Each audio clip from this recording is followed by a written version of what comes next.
ساری زندگی کی قضا نمازیں ادا کرنے کا 5 منٹ میں آسان طریقہ۔ اگر کسی کی بہت زیادہ نمازیں قضا ہو چکی ہوں اور اب وہ ان نمازوں کو پڑھنا چاہتا ہے تو اس کا انتہائی آسان طریقہ بتائیں گے جو کہ ہمارے بڑے علماء کرام نے۔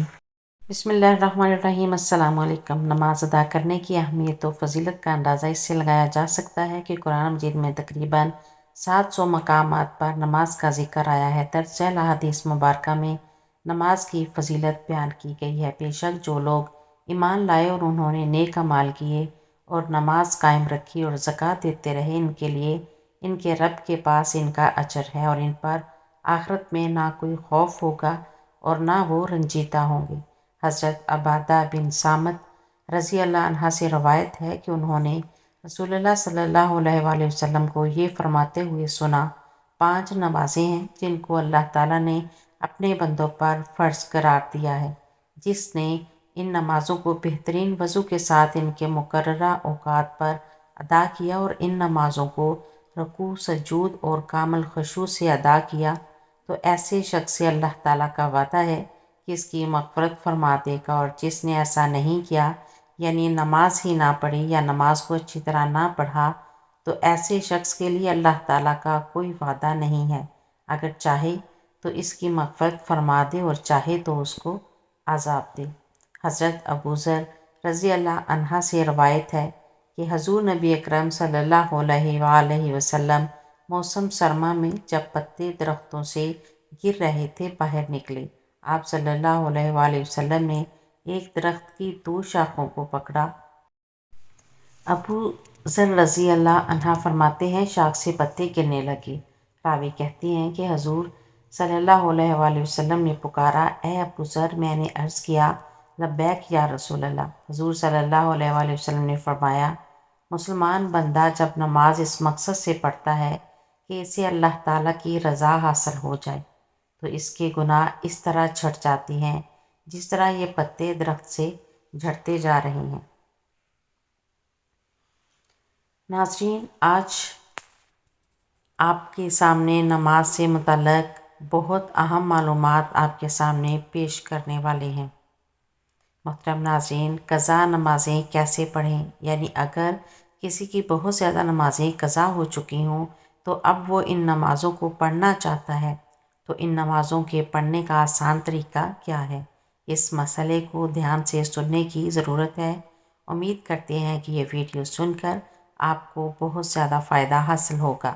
سب سے پہلے تو یہ جان لیجیے کہ جس نے کبھی بھی نماز نہ پڑھی ہو اب اسے توفیق نصیب ہو رہی ہے، اور اگر وہ ان قضا نمازوں کو پڑھنا چاہتا ہے تو جب سے وہ بالغ ہوا ہے اس وقت سے نمازوں کا حساب لگائے اور جتنی نمازیں اس کی قضا ہیں اگر وہ ان تمام نمازوں کو ادا کرنا چاہتا ہے لیکن اسے بالغ ہونے کی تاریخ یاد نہیں ہے، اسے معلوم نہیں ہے کہ کب وہ بالغ ہوا تھا، تو فقہ کرام فرماتے ہیں کہ احتیاط اسی میں ہے کہ اگر عورت ہے تو پھر 9 سال سے اور اگر مرد ہے تو پھر 12 سال سے بلوغت کا حساب لگائے اور پھر اسی حساب سے جتنے سالوں کی قضا نمازیں اس کے اوپر ہیں ان تمام نمازوں کو ادا کریں۔ اور دوسری بات یہ بھی یاد رکھنے کے قابل ہے کہ قضا نماز ہر روز 20 رکعتیں ہوتی ہیں، یعنی قضا نمازوں میں سنتیں اور نوافل کی قضا نہیں ہوتی، صرف فرضوں اور وتر کی ہی قضا کی جائے گی، یعنی فجر کے 2 فرض، ظہر کے 4 فرض، عصر کے 4 فرض، مغرب کے 3 فرض اور عشاء کے 4 فرض اور 3 وتر، ان کی قضا کی جائے گی۔ اس کے علاوہ باقی جو سنتیں اور نوافل ہیں ان کی قضا نہیں کی جائے گی۔ اور قضا نماز کی نیت کیسی کرنی ہے؟ نیت کہتے ہیں دل کے پختہ ارادے کو، لیکن اگر زبان سے کہنا چاہیں تو پھر اس طرح سے بھی کہہ سکتے ہیں کہ میں نیت کرتی ہوں یا کرتا ہوں سب سے پہلے قضا ہونے والی فجر نماز کی واسطے اللہ تعالیٰ کے منہ میرا خانہ کعبہ کی طرف، اللہ اکبر، اور ایسے ہی ظہر کا کہیں گے سب سے پہلے قضا ہونے والی عصر نماز کی، سب سے پہلے قضا ہونے والی مغرب کی، سب سے پہلے قضا ہونے والی عشاء نماز کی اور سب سے پہلے قضا ہونے والے وطروں کی۔ یعنی جب بھی نیت کریں گے اس وقت یہی کہیں گے کہ سب سے پہلے جو قضا ہونے والی ہے، جو نماز ہم ادا کر لیتے ہیں وہ ہمارے سر سے اٹھ جاتی ہے، اس سے ہم بری الذمہ ہو جاتے ہیں۔ اس کے بعد جو قضا ہونے والی نماز ہوتی ہے وہی ہماری سب سے پہلی قضا ہونے والی نماز ہوتی ہے، کیونکہ جو پہلی ہماری قضا نماز تھی وہ ہم ادا کر چکے ہیں، اس سے بری الذمہ ہو چکے ہیں۔ اس کے بعد والی پھر ہماری سب سے پہلی قضا نماز کہلاتی ہے۔ اس طریقے سے ہم قضا نمازیں ادا کریں گے۔ تیسری بات یہ ہے کہ اگر کسی کی کثیر نمازیں قضا ہو چکی ہیں، اب اس کے بارے میں فقہ کرام بیان کرتے ہیں کہ بہتر تو یہی ہے کہ جس طرح نماز پڑھی جاتی ہے اسی طرح مکمل نماز پڑھے، لیکن اگر کسی کی بہت زیادہ نمازیں قضا ہو چکی ہیں تو اس کے لیے تخفیف ہے۔ تخفیف کیا ہے؟ سب سے پہلی تخفیف تو یہ ہے کہ رکوع میں 3 مرتبہ تسبیح پڑھی جاتی ہے۔ سبحان ربی اعلی عظیم تو 3 مرتبہ کی جگہ 1 مرتبہ پڑھے، لیکن یہ بات ذہن میں رہے کہ جب وہ اچھے طریقے سے رکوع میں پہنچ جائے تو تب 1 مرتبہ تسبیح پڑھنا بھی کافی ہوگا، اور تسبیح مکمل ہو جانے کے بعد سمیع اللہ لمن حمیدہ کہہ کر کھڑا ہو جائے۔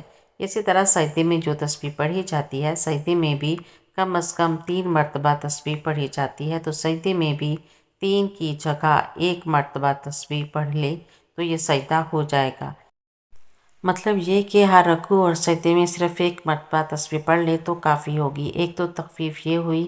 دوسری تخفیف، جس طرح 4 رکعت فرض نماز پڑھ رہا ہے، یعنی ظہر کے ہیں، عصر کے ہیں یا عشاء کے ہیں یا مغرب کے 3 فرض ہیں، ان میں یہ ہے کہ تیسری اور چوتھی رکعت میں سورۃ فاتحہ پڑھی جاتی ہے، لیکن اگر کسی کی بہت زیادہ نمازیں قضا ہو چکی ہیں تو اس میں یہ تخفیف ہے کہ سورۃ فاتحہ کی جگہ 3 مرتبہ سبحان اللہ پڑھ لے، یعنی سبحان اللہ سبحان اللہ سبحان اللہ یہ پڑھ کر رکوع میں چلا جائے۔ دوسری تخفیف یہ ہو گئی۔ تیسری تخفیف یہ ہے کہ قاعدہ اخیر میں، یعنی جب نماز ختم ہوتی ہے تو پڑھتے ہیں۔ اتحیات مکمل کرنے کے بعد درود پاک پڑھا جاتا ہے، اور درود پاک کے بعد دعا پڑھی جاتی ہے۔ اس میں یہ ہے کہ اتحیات پڑھنے کے بعد درود پڑھنے کی جگہ صرف اتنا پڑھ لے، یعنی اتنا درود پاک کے کلمات پڑھے، اللہم صلی علی محمد وعلی، یہ تیسری تخفیف ہے۔ اس کے بعد پھر سلام پھیر لے، یعنی مکمل درود پاک اور دعا نہ پڑھنے کی اجازت ہے۔ تخفیف یہ ہے اس شخص کے لیے جس کی کثیر تعداد میں نمازیں قضا ہوئی ہوں۔ اور چوتھی تخفیف یہ ہے کہ جو وتر نماز ہے، تیسری رکعت میں سورہ ضرور ملانی ہے۔ فرضوں میں تیسری اور چوتھی رکعت میں سورہ کی جگہ 3 مرتبہ سبحان اللہ پڑھ لینا کافی ہے، لیکن وتر کی جو نماز ہے اس میں تیسری رکعت میں سورۃ فاتحہ بھی پڑھی جائے گی اور دوسری سورت بھی ملانی ہے۔ اب اللہ اکبر کہہ کر دعائے قنوت پڑھی جاتی ہے، لیکن دعائے قنوت کی جگہ اگر وہ رب اغفر لی رب اغفر لی رب اغفر لی یہ 3 مرتبہ پڑھ لے یا پھر 1 مرتبہ پڑھ کر رکوع میں چلا جائے تو تب بھی اس کی نماز بالکل درست ہے۔ قضا نمازوں کے لیے اس تخفیف کے ساتھ اگر نمازیں پڑھیں گے تو آپ کی جو بہت زیادہ نمازیں قضا ہو چکی ہیں وہ بہت جلد ادا ہو جائیں گی۔ فقہ کرام بیان کرتے ہیں کہ اس طریقے سے اس تخفیف کا فائدہ اٹھا کر جس شخص کی زیادہ نمازیں قضا ہو چکی ہیں وہ اپنی نمازوں کو جلد ادا کر کے فرائض سے بری الذمہ ہو جائیں۔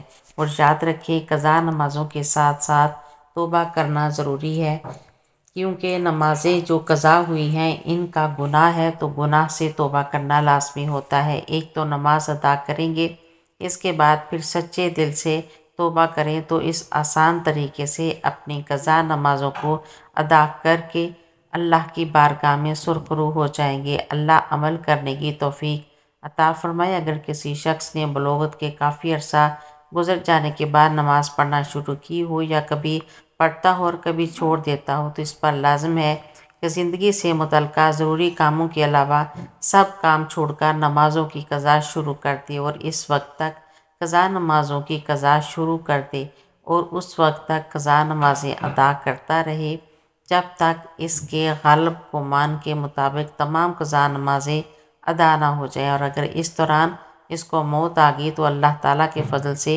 امید ہے کہ اس کی بخشش ہو جائے گی۔ اللہ پاک ارشاد فرماتا ہے، اور جو شخص اپنے گھر سے اللہ اور اس کے رسول صلی اللہ علیہ وآلہ وسلم کی طرف ہجرت کرتے ہوئے نکلے پھر اسے راستے میں ہی موت آ پکڑے تو اس کا اجر اللہ کے ذمے ثابت ہو گیا، اور اللہ بڑا بخشنے والا ہے۔ اور اگر کوئی شخص ایسا نہ کر سکے تو اس سے کم درجہ یہ ہے کہ ہر نماز کے ساتھ ایک یا جس قدر ممکن ہو قضا نماز پڑھتا رہے۔ قضا نمازوں کی صرف فرائض اور وتر ادا کرے، مثلا پورے دن کی قضا نماز ادا کرنی ہو تو پھر کل 20 رکعات اس طرح ادا کرے: 2 فرضوں فجر، 4 فرض ظہر، 4 فرض عصر، 3 فرض مغرب، 4 فرض عشاء بما وتر۔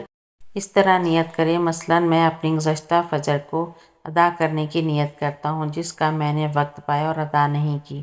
ہر قضا نماز کی اسی طرح نیت کرے، یعنی دل میں ارادہ کرے، زبان سے کہنا بہتر ہے، ضروری نہیں۔ محترم ناظرین، حضور نبی کریم صلی اللہ علیہ وآلہ وسلم نے فرمایا، پاک مٹی مسلمانوں کو پاک کرنے والی ہے، پھر وہ 10 سال تک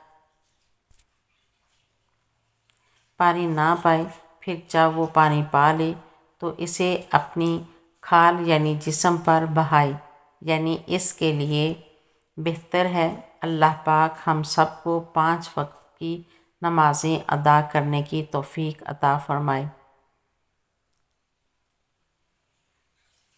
اللہ پاک ہمیں بہتر عمل کرنے کی توفیق عطا فرمائے، آمین یا رب العالمین۔ میری ایسی مزید ویڈیو دیکھنے کے لیے چینل کو سبسکرائب کریں، ویڈیو کو لائک اور شیئر کریں۔ اللہ حافظ۔